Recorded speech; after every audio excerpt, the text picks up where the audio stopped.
Bila ku angkat tangan, ku menyerah,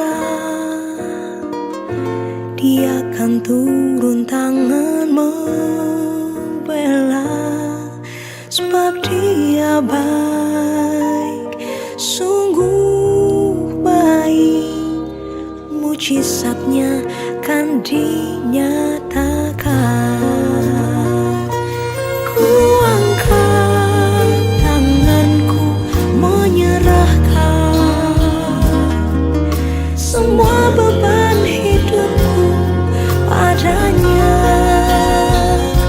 Ku angkat tanganku menyerahkan, ku tahu pasti Dia buka jalan.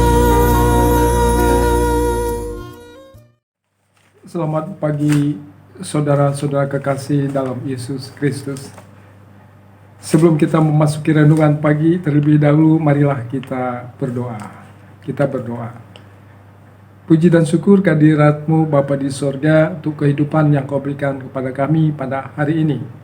Sebelum kami mengadakan aktivitas kami, terlebih dahulu kami rindu untuk mendengarkan sebagian dari firman Tuhan. Kiranya Engkau kuduskan kami, sehingga kami layak untuk berkata-kata tentang firman-Mu dan juga mendengarkannya. Terima kasih Bapa di surga, dalam nama Yesus kami berdoa dan mengucap syukur. Amin. Saudaraku yang dikasihi Tuhan Yesus Kristus, saya akan membacakan nats renungan kita pada pagi hari ini yang terambil dari Wahyu pasal 2 ayat 8 sampai dengan ayat yang ke-10. Saya bacakan demikian firman-Nya. Dan tuliskanlah kepada malaikat jemaat di Semirna, inilah firman dari yang awal dan yang akhir, yang telah mati dan hidup kembali. Aku tahu kesusahanmu dan kemiskinanmu, namun kau kaya, dan fitnah mereka yang menyebut dirinya yang orang Yahudi, tapi yang sebenarnya tidak demikian. Sebaliknya mereka adalah jemaah iblis. Jangan takut terhadap apa yang harus engkau derita. Sesungguhnya iblis akan melemparkan beberapa orang dari antaramu ke dalam penjara, supaya kamu dicobai dan kamu akan beroleh kesusahan selama 10 hari. Hendaklah engkau setia sampai mati, dan aku akan mengaruniakan kepadamu mahkota kehidupan. Saudara kekasih dalam Tuhan Yesus Kristus, ini adalah surat yang disampaikan kepada jemaat di Semirna. Semirna ini adalah kota di mana Polikarpus, bapa gereja yang setia sampai mati. Pada tahun 155, Polikarpus dihukum oleh karena tidak mau mengakui kaisar sebagai Tuhan selain daripada Yesus yang adalah Tuhan. Jemaat Semirna ini mendapatkan pujian oleh karena kesetiaan mereka, walaupun kehidupan yang mereka alami bukanlah kehidupan yang mudah. Ketidakmudahan itu mereka terima oleh karena mereka itu Kristen. Pada mulanya orang Kristen ini diperhitungkan sebagai orang Yahudi ataupun yang menganut agama Yahudi. Agama Yahudi ini diakui oleh Kekaisaran Roma dan diberi kebebasan untuk beribadah sesuai dengan kepercayaannya. Tapi dalam kenyataannya di Semirna ada banyak orang-orang Yahudi yang bukan Kristen memberi laporan kepada pemerintah bahwa orang-orang Kristen itu bukanlah penganut agama Yahudi. Jika demikian, itu berarti orang Kristen itu adalah penganut agama yang tidak resmi, yang seharusnya memang tidak diizinkan berada di tengah-tengah Kekaisaran Romawi. Nah, itu sebabnya maka dikatakan bahwa mereka itu mengalami kesulitan. Bahkan bukan hanya kesulitan saja, mereka itu juga bisa dipenjarakan oleh karena mereka menganut agama yang tidak resmi, yang tidak diakui oleh Kekaisaran Romawi. Tidak mendapatkan pengakuan ini membuat mereka mengalami banyak tekanan. Bahkan pernah terjadi rumah-rumah orang Kristen itu dirobohkan, diruntuhkan karena dianggap penganut agama sesat. Dan ketika orang tahu bahwa mereka itu Kristen, mereka mendapatkan kesulitan-kesulitan juga dalam mencari pekerjaan.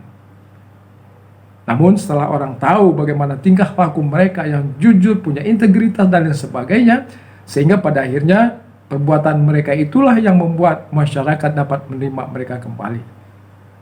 Tapi sebagai orang Kristen saja, itu sudah mendapatkan banyak kesulitan di Smyrna pada zaman itu. Dikatakan di sini bahwa yang berkata kepada mereka itu adalah Yesus. Jadi Yesus itu adalah yang awal dan yang akhir, yang mati dan hidup kembali. Sehingga dialah yang mengatakan kepada jemaat Smyrna ini agar setia sampai mati. Seperti Polikarpus. Polikarpus mengatakan, saya sudah 86 tahun mengikut Yesus. Dan tidak pernah dia menyakiti saya. Dia selalu berbuat baik dan menuntun saya untuk hidup baik. Bagaimana mungkin saya menyangkal dia? Pada akhirnya dia dibakar, namun api tidak dapat menghabisi dia. Akhirnya dia ditusuk mati oleh karena kesetiaannya pada Yesus.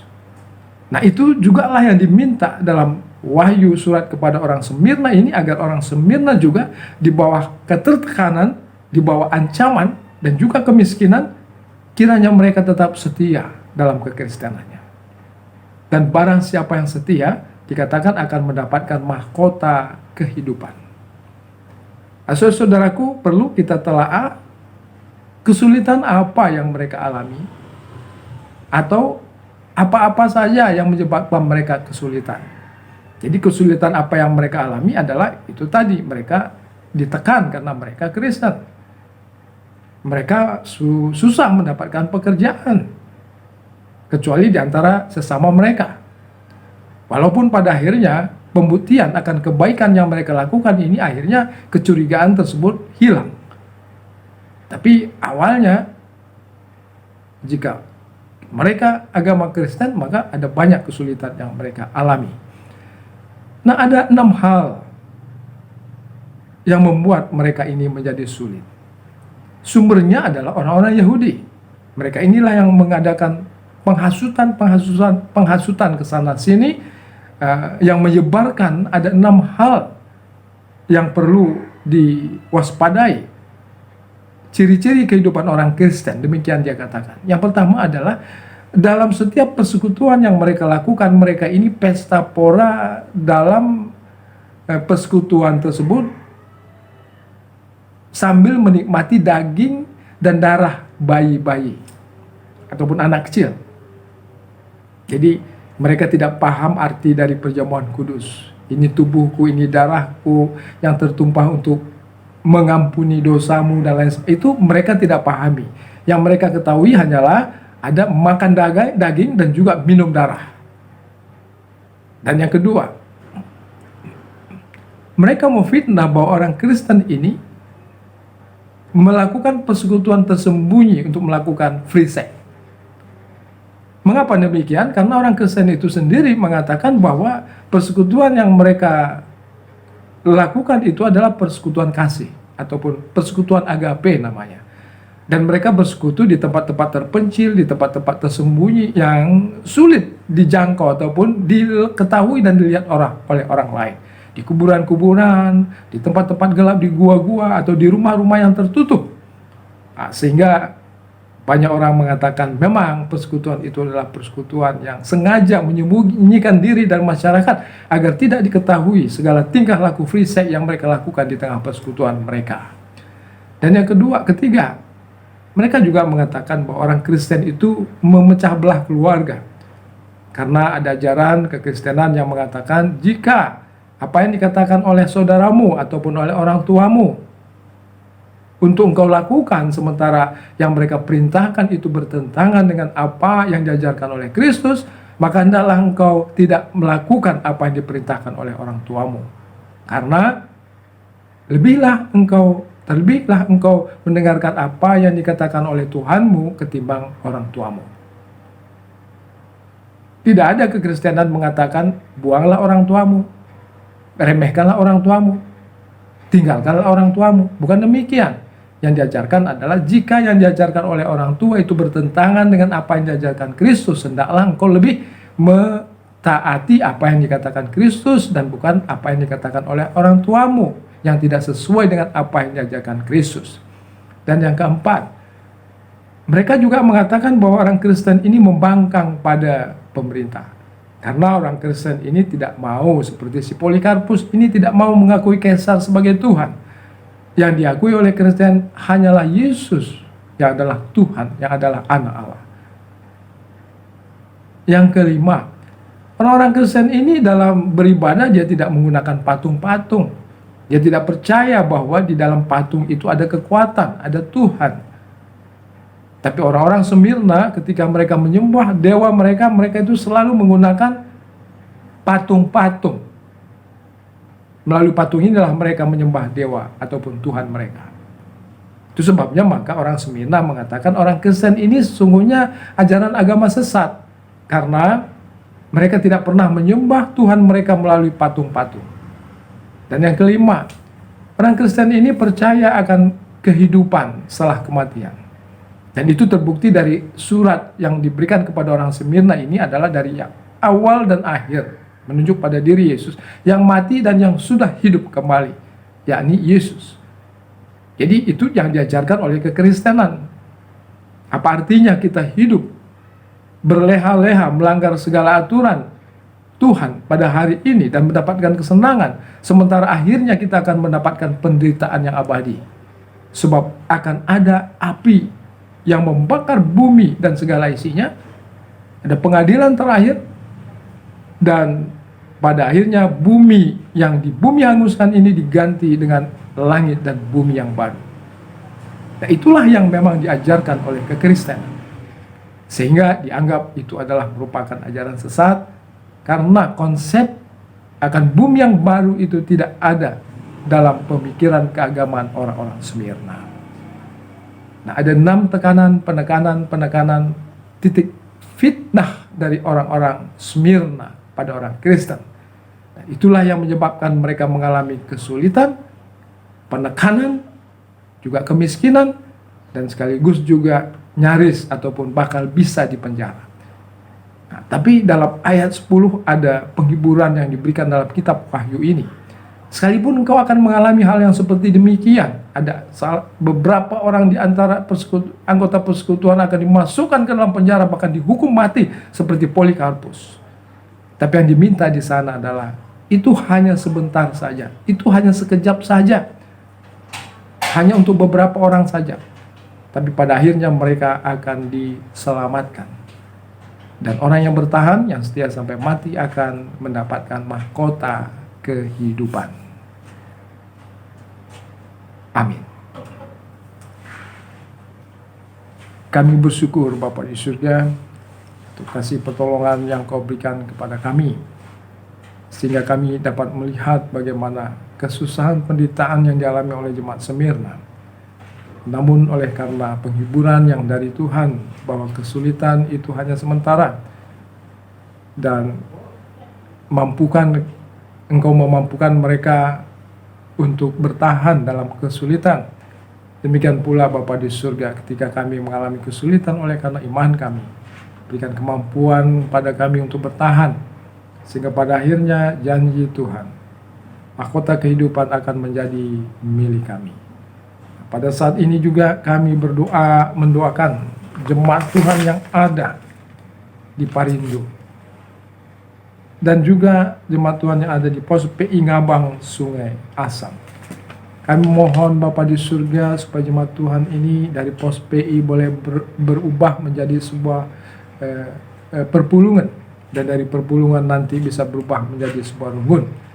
Kiranya Engkau menyertai mereka semua, memberi semangat, sehingga dalam semua tantangan hidup dalam persekutuan mereka dapat lalui dengan penuh hikmat yang datang dari Tuhan saja. Kau memberi ketabahan kepada mereka semua. Dan terlebih-lebih Bapa di surga, kiranya semua tantangan hidup, baik oleh karena kepercayaan, baik oleh karena tantangan pekerjaan, Bapa kami mohon supaya Engkau memberi kekuatan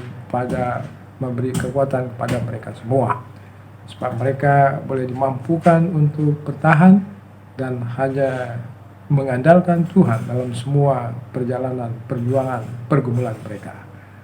Dan juga kami teringat mendoakan semua para yang mengikut doa renungan pada pagi hari ini. Kami juga mempunyai banyak keinginan-keinginan, bahkan juga ada persoalan-persoalan dalam hidup kami. Kami juga memohon supaya Engkau memberikan kepada kami solusi ketika ada persoalan yang kami alami. Dan juga Engkau memberi kekuatan, kesabaran pada kami yang kami ada dalam perjuangan. Dan juga Bapa di surga, Engkau memberikan kemampuan pada kami untuk menjalani kehidupan ini sebijaksana mungkin. Dan terlebih-lebih takut akan Engkau dan tetap memakai firman Tuhan untuk menjadi kekuatan tolongan kami dalam memasuki pergumulan hidup sehari-hari kami. Demikian Bapa di surga, kami datang dalam nama Yesus Kristus yang sudah mengajarkan kami doa Bapa kami. Kami berdoa, Bapa kami yang di sorga, dikuduskanlah namamu. Datanglah kerajaan-Mu, jadilah kehendak-Mu di bumi seperti di sorga. Berikanlah kami pada hari ini makanan yang secukupnya. Dan ampuni kami akan kesalahan kami, seperti kami juga mengampuni orang yang bersalah kepada kami. Jangan membawa kami ke dalam pencobaan, tapi lepaskan kami daripada yang jahat. Karena Engkau lah yang punya kerajaan, kuasa dan kemuliaan sampai selama-lamanya. Amin.